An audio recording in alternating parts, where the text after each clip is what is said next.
என்னாச்சு என்னாச்சு பூஜா? சொல்றேன், வா உள்ள வா.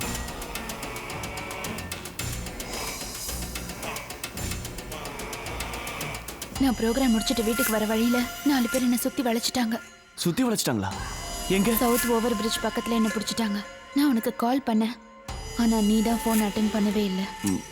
பயங்கரமா மழை பெஞ்சதுல அதான் எனக்கு எதுவும் கேட்கல. அம்மா என்னாச்சு? அவங்க என்ன பண்ணாங்க? அவங்க என்ன பண்ணாங்கங்கிறது தான் உனக்கு ஃபோன் பண்ணி சொல்லிட்டாங்களே. ஆமா, மேனன் சாருடைய பொண்ணு ரொம்ப அழகா இருப்பாளாமே. எதுவா இருந்தாலும் அவ என்ன மாதிரி ஊர்ல எல்லார் கூடயும் படுக்கிற ஒரு பொண்ணு கிடையாதுல்ல. என்ன பேசுற? நான் உன்னை அந்த மாதிரி தனியா விட்டுடுவேனா? என்னை பத்தி நீ இவ்வளவு கேவலமாவா நினைச்சிருக்க? நம்ம 2 பேரும் ஒன்னா வாழணும் தானே நினைச்சோம். நீ இல்லாத ஒரு வாழ்க்கையை என்னால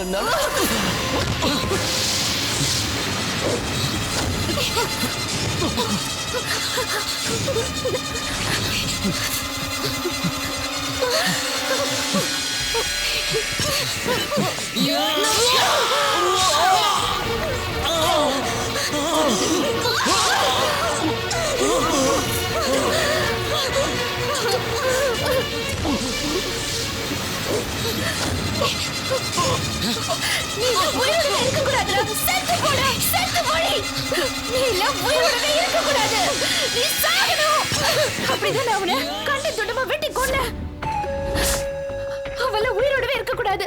நான் ஜேகேவை உயிருக்கு உயிரா விரும்பினேன். கொன்னதுக்கு அப்புறம் நான் ரொம்பவே பயந்துட்டேன். தப்பிக்கணும்னு மட்டும்தான் யோசிச்சேன்.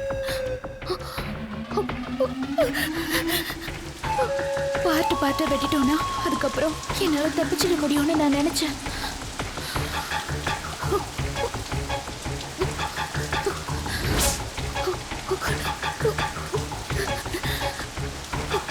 ஹரி வீட்டுல பார்த்த அந்த பெரிய பேக் அப்பதான் எனக்கு ஞாபகம் வந்தது.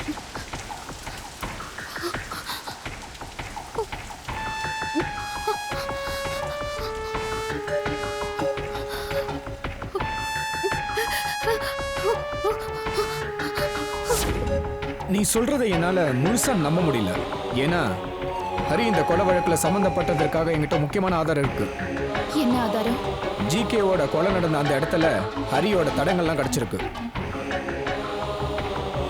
அன்னைக்கு ராத்திரி ஹரி அந்த இடத்துக்கு வந்ததுக்கான ஆதாரம் என்கிட்ட இருக்கு. அது ஏன் உனக்கு தெரியுமா?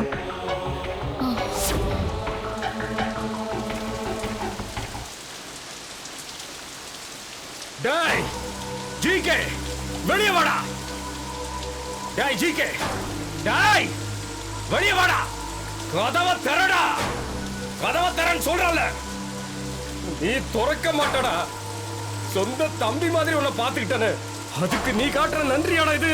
நன்றி கெட்ட நாய, கதவை திறடா. பிளடி துரோகி, எனக்கு துரோகம் பண்ணிட்ட.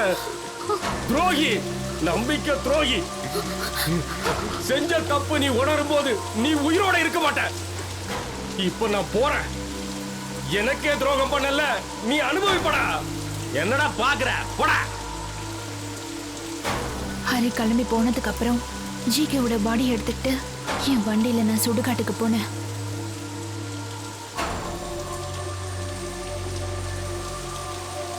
அந்த மழையில ஒரு பேக் கீழே விழுந்ததை நான் கவனிக்காம விட்டுட்டேன்.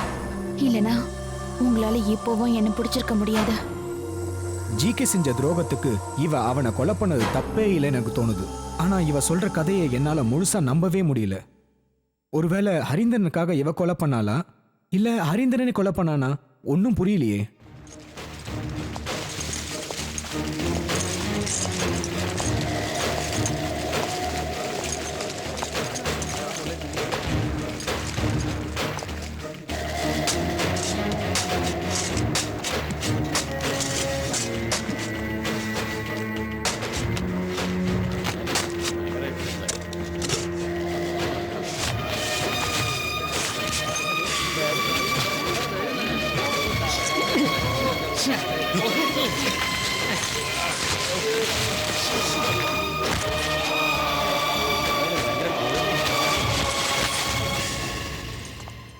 பத்திரிகைகளுக்கும் பொதுமக்களுக்கும் என்னோட கேஸ் ஒரு வேடிக்கையா போச்சு.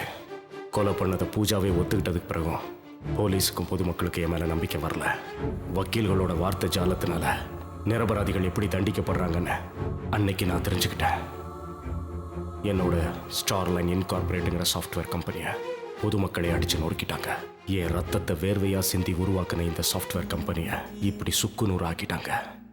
ஆனா நியாயம் என்னைக்கும் சாகாது. என்னதான் போலீஸ் என் மேல குற்றத்தை ஜோடிச்சாலும் நீதிமன்றம் என்னை விடுதலை செஞ்சிருச்சு. ஆனா கொடூரமா கொலை செய்யற அளவுக்கு பூஜாங்கிற பொண்ணு மனசை நான் தான் கலைச்சு வச்சிருக்கேன்னு என் மேல அபாண்டமா பழி சுமத்துறாங்க.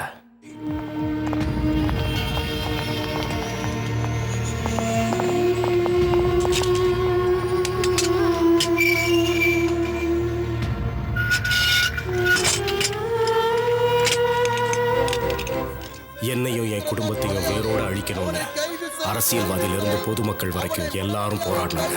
என்னதான் நீதிமன்றத்துக்கு நான் குற்றவாளி இல்லை நிரூபிச்சாலும் இவங்களுக்கு நிரூபிக்கிறது ரொம்ப கஷ்டம். சட்டம் ஒழுங்கு சரியில்லைன்னு மக்கள் பேசுறாங்க. ஏன்னா ஒரு தப்பு செஞ்ச குற்றவாளிய உள்ள தூக்கி போறதுக்கு ஏன் யோசிக்கிறாங்க? அவன் பணக்காரங்கிற காரணத்தினாலயா இல்ல பெரிய அந்தஸ்துல இருக்கிறதாலயா? ஒரு ஏழை இந்த தவற செஞ்சா நீங்க சும்மா விட்டுருவீங்களா? நான் கேக்குறேன். சட்டங்கிறது எல்லா மனுஷனுக்கும் ஒண்ணுதான். இந்த மாதிரியே சட்டம் இருந்துச்சுன்னா எல்லா மனுஷனும் தப்பு செய்ய ஆரம்பிச்சிருவான். அப்புறம் நாடு தாங்காது. கொலை குற்றம் செஞ்ச பூஜாவுக்கு நீதிமன்றம் தூக்கு தண்டனை விதிச்சது. உண்மையிலேயே தூக்கு தண்டனை விதிக்கப்பட வேண்டியது எனக்கு தான். பொதுமக்களும் அரசியல்வாதிகளும் தெரு தெருவா கோஷம் போட்டு ஊர்வலம் ஆரம்பிச்சாங்க. 21 வயசான பூஜாங்கிற அந்த பெண்ணுக்கு தூக்கு தண்டனை விதிச்சது உண்மையிலேயே ஒரு அபூர்வமான விஷயம். இதுக்கு முன்னாடி ராஜீவ்காந்தி கொலை வழக்குல நளினின்ற பெண்ணுக்கு இந்த மாதிரி தூக்கு தண்டனை விதிச்சாங்க. இப்பவும் அதே மாதிரி ஒரு தீர்ப்பை தான் கொடுத்துருக்காங்க. ஆனா ஒரு விஷயத்த நீங்க எல்லாரும் மறந்துட்டீங்க. ஹரீந்திரனுங்கிற பணக்காரன் பூஜாங்கிற ஒரு பொண்ணை குற்றவாளியாக்கி அவன் நிரபராதியா தப்பிச்சிட்டான். இந்த வழக்குல நான் தெரிஞ்சுக்கிட்ட உண்மை அதுதான்.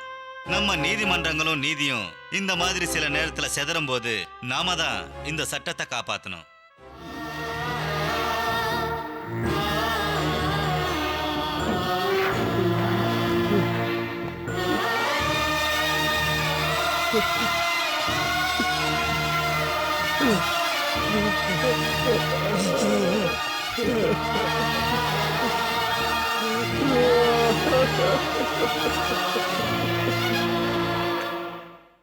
இந்தாங்க டீ. இங்க பாரு.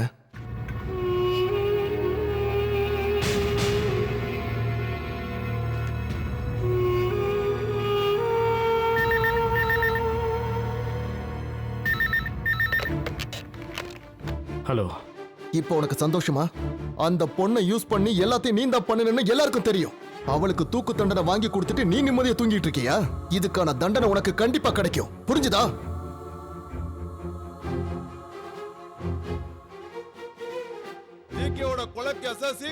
ஜிகே கொலை வழக்கு சிபிஐக்கு மாற்று. ஜிகே கொலை வழக்கு சிபிஐக்கு மாற்று. கைது செய். உடனடியாக கைது செய்.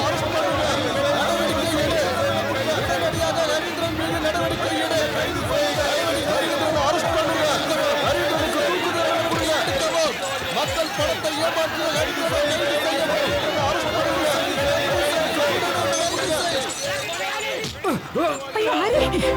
எல்லாம் காட்டு ரெடியா இருக்காங்க. நீ உள்ள வா. வா இந்த பக்கம் வா. ஹரி, ஐயோ என்ன ஹரி, கண்ணில் அடி வாங்குற அளவுக்கு நீ என்னடா பாவம் பண்ண? இன்னும் எத்தனை நாளைக்கு உன்னை இந்த ஆளுங்க இப்படி தொந்தரவு பண்ணிட்டு இருப்பாங்க? பொதுமக்கள் எல்லாரும் இன்னும் நான் தான் குற்றவாளி நினைச்சிட்டு இருக்காங்க. நான் தான் அந்த கொலையை பண்ணேன். என்னதான் தூக்குல போடணும்னு எல்லாரும் சொல்றாங்க. எனக்கு ரொம்ப பயமா இருக்குடா ஹரி. இங்க பாரு, உண்மையிலேயே நீ அந்த கொலை பண்ணல ஹரி. நான் உன்னை நம்புறேன். என் பையன் நிரபராதிங்கிறத நான் நம்புறேன். ஐயோ, நீ இங்க இருந்தா பிரச்சனை அதிகமாடு. பின் வழியா நீ உடனே தப்பிச்சு போயிடு ஹரி. வாடா சீக்கிரம்.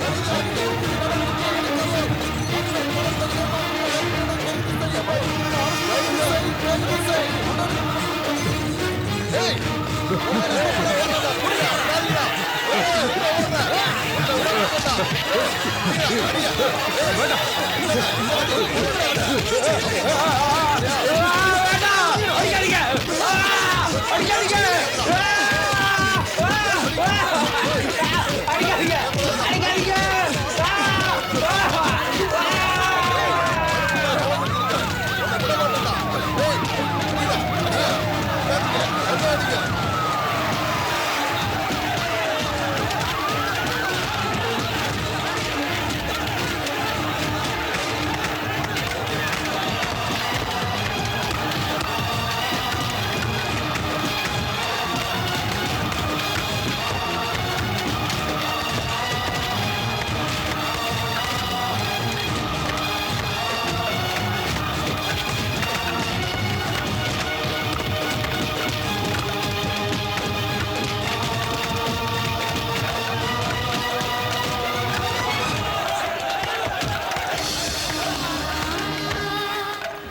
என் பேர் ஹரீந்திரன்.